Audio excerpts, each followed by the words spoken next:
ശബരിമലയിലെ ദ്വാരപാലക ശില്പങ്ങളിൽ നിന്ന് സ്വർണം അപഹരിച്ച കേസ് നിർണായകമായ വഴിത്തിരിവിലേക്ക് നീങ്ങുകയാണ്.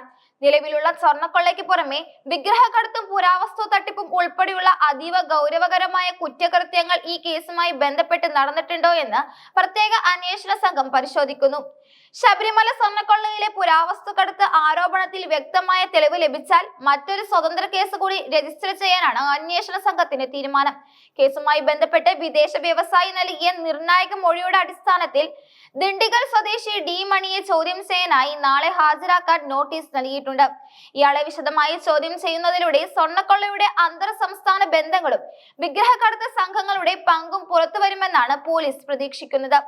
ശബരിമലയിലെ പവിത്രമായ ദ്വാരപാലക ശില്പങ്ങളിൽ നിന്ന് വേർതിരിച്ചെടുത്ത സ്വർണം എവിടെ എന്ന ചോദ്യത്തിന് ഇപ്പോഴും കൃത്യമായ ഉത്തരം കണ്ടെത്താൻ SITക്ക് കഴിഞ്ഞിട്ടില്ല. ഹൈക്കോടതി നിശ്ചയിച്ച സമയപരിധി അവസാനിക്കാൻ ദിവസങ്ങൾ മാത്രം ബാക്കി നിൽക്കെ തൊണ്ടി മുതൽ കണ്ടെടുക്കാനാകാത്തത് അന്വേഷണ സംഘത്തിന് വലിയ വെല്ലുവിളിയാണ് ഉയർത്തുന്നത്.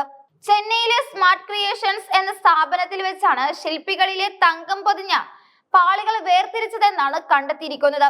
ഈ സ്വർണം ബെല്ലാരിയിലെ റോദാം ജ്വല്ലറി ഉടമയായ ഗോവർദ്ധന് കൈമാറിയതായി പ്രതികൾ സമ്മതിച്ചിട്ടുണ്ട്. എന്നാൽ ഗോവർദ്ധൻ ഈ സ്വർണം എന്ത് ചെയ്തു എന്ന കാര്യത്തിൽ ദുരൂഹത തുടരുകയാണ്.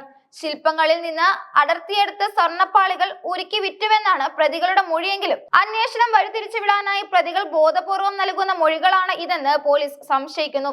കേസിൽ റിമാൻഡിൽ കഴിയുന്ന സ്മാർട്ട് ക്രിയേഷൻസ് CEO പങ്കജ് ഭണ്ഡാരിയെയും ഗോവർദ്ധനെയും കൂടുതൽ ചോദ്യം ചെയ്യുന്നതിനായി നാളെ കോടതിയിൽ കസ്റ്റഡി അപേക്ഷ നൽകും.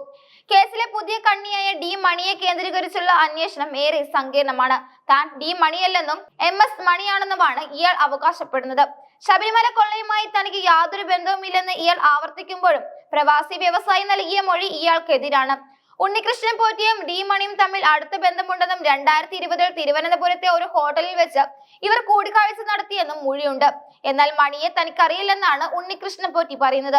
ഇരുവരും പരസ്പരം അറിയില്ലെന്ന് പറയുന്നത് പോലീസിനെ കുഴപ്പിക്കുന്നുണ്ട്. അതേസമയം മണിയുടെ സഹായി എന്ന് കരുതുന്ന രാജപാളയം സ്വദേശി ശ്രീകൃഷ്ണനെ ചോദ്യം ചെയ്തതിൽ നിന്ന് ചില നിർണായക സൂചനകളും ലഭിച്ചിട്ടുണ്ട്.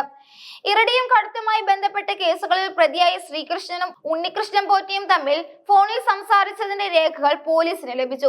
ഡിസംബർ 25-ന് ശ്രീകൃഷ്ണന്റെ വീട്ടിൽ DYSP സുരേഷ് ബാബുവിന്റെ നേതൃത്വത്തിൽ പരിശോധന നടത്തിയെങ്കിലും സംശയാസ്പദമായി ഒന്നും കണ്ടെത്താനായില്ല. ശബരിമലയിലെ സ്വർണ്ണക്കൊള്ള കേവലം സ്വർണത്തിൽ മാത്രം ഒതുങ്ങുന്നതല്ലെന്നും ഇതിന് പിന്നിൽ വലിയൊരു വിഗ്രഹക്കടത്ത് സംഘം പ്രവർത്തിച്ചിട്ടുണ്ടോ എന്നും പോലീസ് സംശയിക്കുന്നുണ്ട്.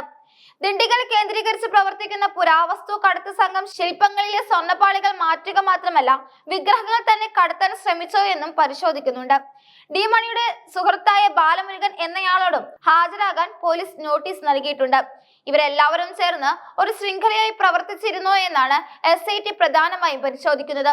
2020 ഒക്ടോബർ 26-ന് തിരുവനന്തപുരത്തെ ഹോട്ടലിൽ വെച്ച് നടന്ന ചർച്ചയിൽ ഡി മണിക്കും ഉണ്ണികൃഷ്ണൻ പോറ്റിക്കുമൊപ്പം പങ്കെടുത്ത ദേവസ്വം ബോർഡിലെ ആ ഉന്നത ഉദ്യോഗസ്ഥൻ ആരാണെന്നത് കണ്ടെത്തുക എന്നതാണ് കേസിലെ ഏറ്റവും നിർണായകമായ കാര്യം.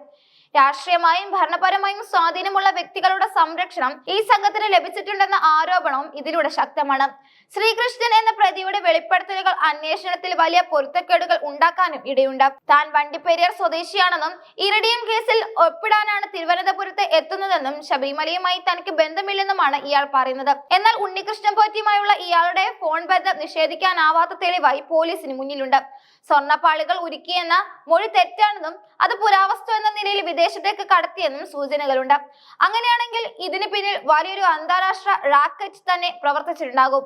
തൊണ്ടി മുതൽ കണ്ടെത്താൻ കഴിയാത്ത സാഹചര്യത്തിൽ പ്രതികളുടെ മുൻകാല ഇടപാടുകളും ബാങ്ക് അക്കൗണ്ടുകളും പരിശോധിക്കാൻ അന്വേഷണ സംഘം തീരുമാനിച്ചിട്ടുണ്ട്.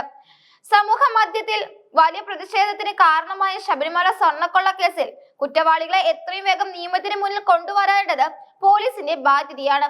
പത്മകുമാറിനെ പോലുള്ള നേതാക്കളെ സംരക്ഷിക്കുന്നു എന്ന ആരോപണം നിലനിൽക്കുന്ന ഈ സാഹചര്യത്തിൽ അന്വേഷണം നിഷ്പക്ഷമായി മുന്നോട്ട് പോകുന്നു എന്ന് തെളിയിക്കാൻ SITക്കും സാധിക്കണം.